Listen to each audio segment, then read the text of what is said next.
जय हिंद एवरीवन, आप सभी का स्वागत है इस चैनल पे। जैसा कि आप लोग देख रहे हैं, मैं इस वीडियो में पीवाईक्यू सीरीज डिस्कस करूंगा जीके का। आपको अवश्य अपने एग्जाम से पहले करके जाना चाहिए, क्योंकि ये यहाँ से क्वेश्चन रिपीट तो नहीं कहूँगा, बट हाँ हेल्पफुल हो सकता है आपके लिए। अगर आप प्रिपेयर किए होंगे तो आपको आइडिया लगेगा। Okay, so let's move. This is the first part of the PYQ series. We will discuss the other part also. So first question is, which continent has the largest coastline? सबसे बड़ा coastline किसका है भाई? Map मैंने लगा के रखा, आप देख सकते हो। सबसे बड़ा, आप ही बताओ सबसे बड़ा कॉन्टिनेंट कौन सा है? तो उसी का कोस्टलाइन सबसे बड़ा होना चाहिए प्रोबेबली। और आप इस केस में देख सकते हो कि एशिया कितना बड़ा है। तो मैक्सिमम रीजन जो एशिया का है वो आपको देख सकता है यहाँ तक। तो इसका आंसर होगा एशिया।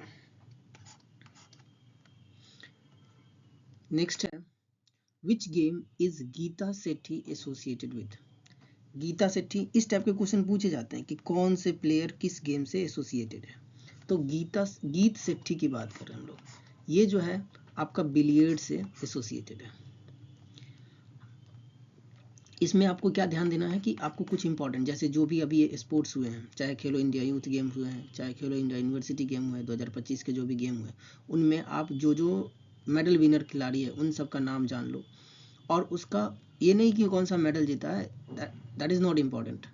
आपको क्या करना है कि उसमें कौन जो खिलाड़ी है वो किस स्पोर्ट से एसोसिएटेड है, क्योंकि एक क्वेश्चन इससे आना ही है। Next one, in which state of India Thang Ta dance is related? अब ये डांस फॉर्म पूछा जाता है जनरली, जो न्यूज में रहता है वही पूछा जाता है, कुछ भी नहीं पूछा जाता है। तो ये जो डांस फॉर्म है आपका, ये मणिपुर से रिलेटेड है, और मणिपुर काफ़ी न्यूज़ में रहा है, और ये पुराना क्वेश्चन है। बट मणिपुर, मेघालय, असम, जो नॉर्थ ईस्टर्न स्टेट है, उसके जो डांस फॉर्म वगैरह होते हैं, वो सारी चीज़ें कई बार इंपॉर्टेंट होती है न्यूज़ को लेकर, न्यूज़ में लेकर, और साथ साथ उसका कई बार इधर से नॉर्थ ईस्टर्न स्टेट से क्वेश्चन आते हैं, तो आपको करके जाना है। देन आपका नेक्स्ट क्वेश्चन है, When our constitution was adopted? ये तो हर किसी को पता होना चाहिए कि कॉन्स्टिट्यूशन अडॉप्ट कब हुआ था। तो ये तो बहुत सिंपल सा क्वेश्चन है कि 26 नवंबर को हम लोग मनाते भी हैं कॉन्स्टिट्यूशन डे।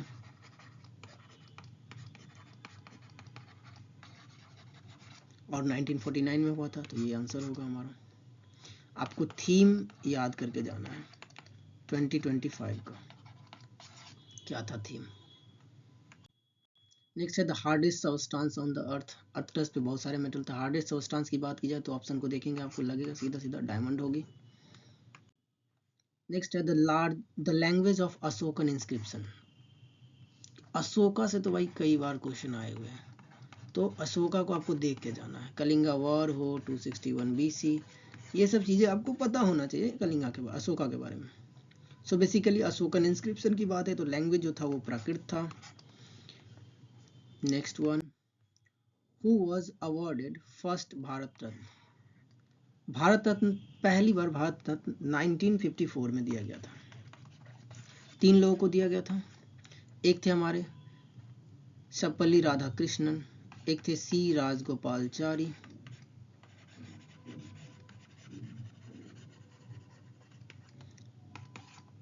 एक थे हमारे CV रमन,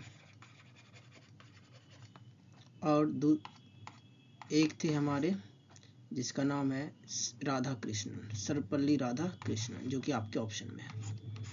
तो ये होगा आंसर। पूछा जाता है कि कब स्टार्ट कब हुआ था, इसे इस करके पूछा जाता है।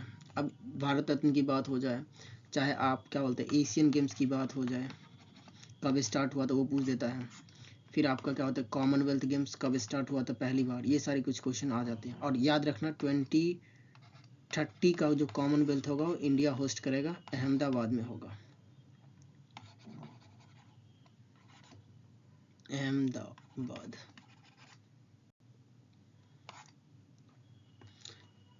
नेक्स्ट है,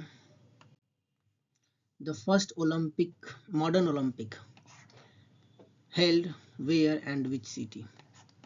देखो ये हुआ था आपका ग्रीस में। फर्स्ट मॉडर्न ओलंपिक जो हुआ था वो ग्रीस में हुआ था। ओलंपिक तो अब इस बार तो न्यूज़ में नहीं है, ये बहुत पुराना है तो ये अभी नहीं आएगा, नहीं आने के चांसेस नहीं है। बट हाँ, ओलंपिक रिंग से स्टैटिक क्वेश्चन में आ सकते हैं कि ओलंपिक रिंग जो होता है वहाँ से क्वेश्चन आ सकते हैं। तो इस तरीके से होते हैं रिंग। तो ये पांचों रिंग का आपको देख के जाना। नेक्स्ट है सॉरी, फिर है oldest mountain range in India. India के केस में ओल्डेस्ट माउंटेन रेंज, तो इंडिया में अरावली सबसे पुराना है। हिमालय नहीं होगा, हिमालय सबसे रिसेंट है। सतपुरा ये भी हमारा पुराना है बट अरावली से पुराना नहीं है, ये सभी के सभी। तो ये भी नहीं होगा, ये भी नहीं होगा, तो अरावली होगा। नेक्स्ट है the number of players in the basketball.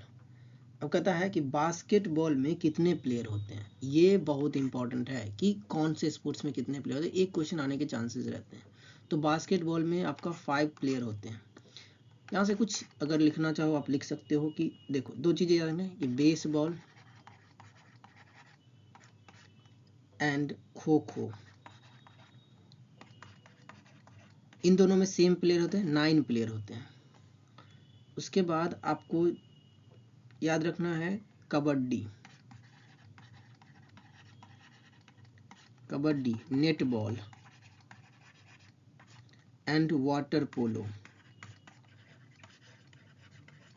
इन तीनों में 7 प्लेयर होते हैं, 7 करके।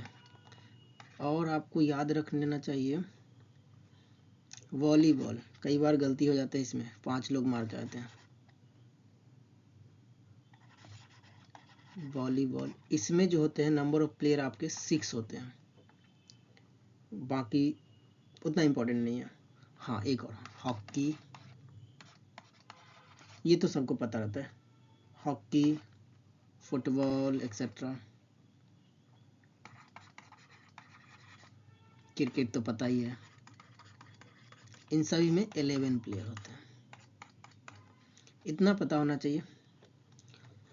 देन आपको Shuddhi movement was run by, Shuddhi movement, जब फ्रीडम स्ट्रगल के टाइम पे सुद्धी मूवमेंट की बात नहीं करेंगे, लेकिन ये उससे पहले की घटना है। सुद्धी मूवमेंट चल रहा था, इंडियन हिस्ट्री की है, उसमें ये सुद्धी मूवमेंट जो है स्टार्ट किया गया था आर्य समाज के द्वारा।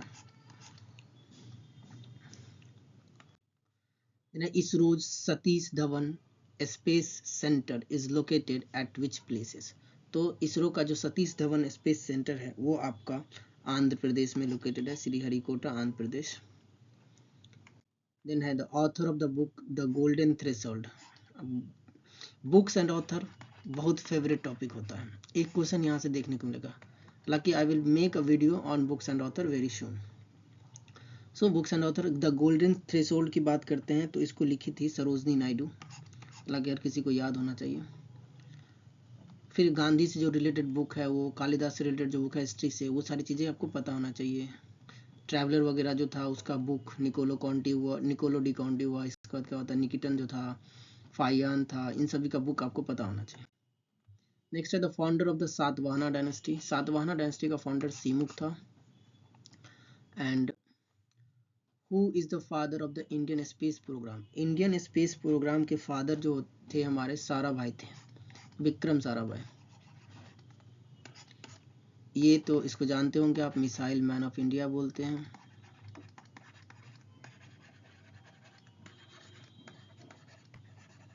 और मिसाइल विमेन की बात करेंगे, मिसाइल विमेन वो है हमारी तेसी थॉमस।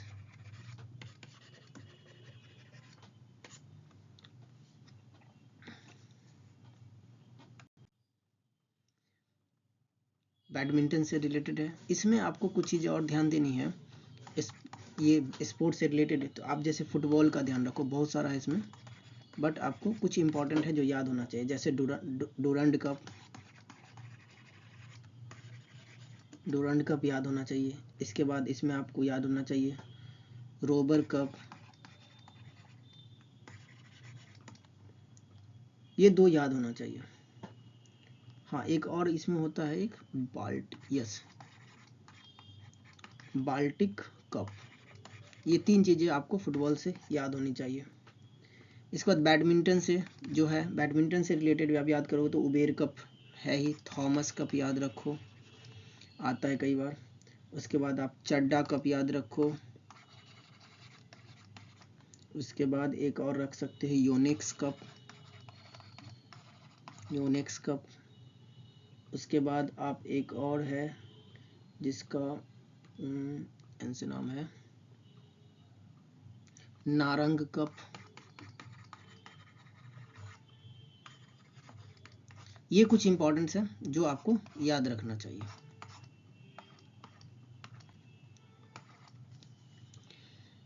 नेक्स्ट है from which country India bought C-17 transport aircraft. C-17 Globemaster की बात कर रहे हैं जो इंडियन एयरफोर्स के पास है, वो कहाँ से लिया है ये क्वेश्चन पूछ रहा है।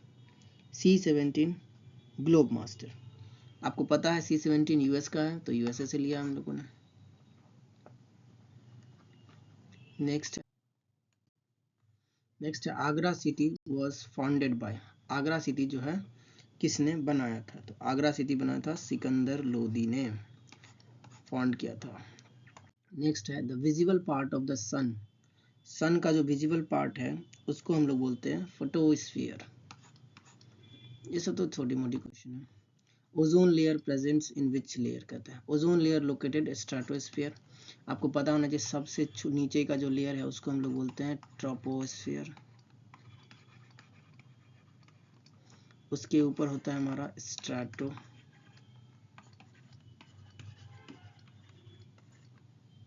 उसके बाद हमारा होता है मीशो। इसके बाद होता है थर्मो। इसके बाद होता है एक्सो। इसके बीच में जहाँ ट्रोपोस्फीयर स्ट्रेटोस्फीयर के बीच का जो लाइनिंग होता है उसको ट्रोपोपोज बोलते हैं। स्ट्रेटोस्फीयर और मीसो स्ट्रेटोपोज लास्ट पार्ट जो होता है, जैसे ये रीजन हुआ ऐसे, जैसे ये हुआ, तो इस तरीके से ट्रोपोस्फीयर स्ट्रेटोस्फीयर ऐसे करके चलता है। ट्रोपोस्फीयर में ध्यान रखें कि टेम्परेचर डिक्रीज होता है when height increase.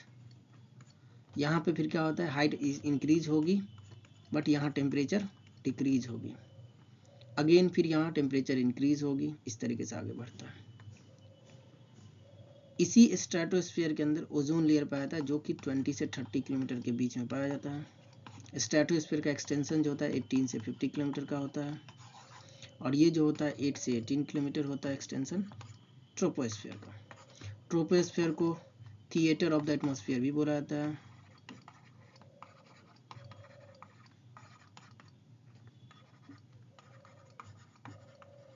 Theatre of the atmosphere, क्योंकि जितने भी एटमॉस्फेरिक फिनोमेना होता है सब के सब ट्रोपोस्फीयर में होता है, ठीक है। इसीलिए स्ट्रेटोस्फीयर को सेफ माना जाता है फ्लाइंग के लिए, क्योंकि यहाँ किसी भी प्रकार का जो है एटमॉस्फेरिक फिनोमेना नहीं होता। नेक्स्ट है who is the chairman of the constitution draft committee. Drafting committee का चेयरमैन कौन है, इससे आसान क्वेश्चन तो हो ही नहीं सकता। अंबेडकर। ड्राफ्टिंग कमेटी, इसमें आपको याद होना चाहिए ऑब्जेक्टिव रेजोल्यूशन कब पास हुआ था, तो दिसंबर में 13 को पास हुआ था। किसने पास किया था ऑब्जेक्टिव रेजोल्यूशन, इनिशिएट किसने किया था, नेहरू ने किया था। ये कुछ चीज़ें याद होनी चाहिए, बेसिक जो है मेकिंग ऑफ कॉन्स्टिट्यूशन कुछ फैक्ट याद होना चाहिए। फ्लैग कब अडॉप्ट किया गया था, नेशनल सॉन्ग नेशनल एंथम कब अडॉप्ट किया गया था, ये सारी चीज़ें आपको पता होना चाहिए। नेक्स्ट है UN was established on. UN 1945 में एस्टैब्लिश हुआ था 24 अक्टूबर को। यूएन के 5 ऑर्गन हैं, जैसे बोलते हैं United nation security council, United nation, इसके बाद यूएनएससी है, इसके बाद यूनाइटेड नेशन जनरल असेंबली, इसके बाद है इकोनॉमिक एंड कल्चरल, ऐसे करके हैं। इसके बाद एक है आपका इंटरनेशनल कोर्ट, एक है आपका ट्रस्टीशिप, और एक और रह गया, इंटरनेशनल कोर्ट हो गया, ट्रस्टीशिप हो गया, इकोनॉमिक और जनरल असेंबली होगा, ये हो गया।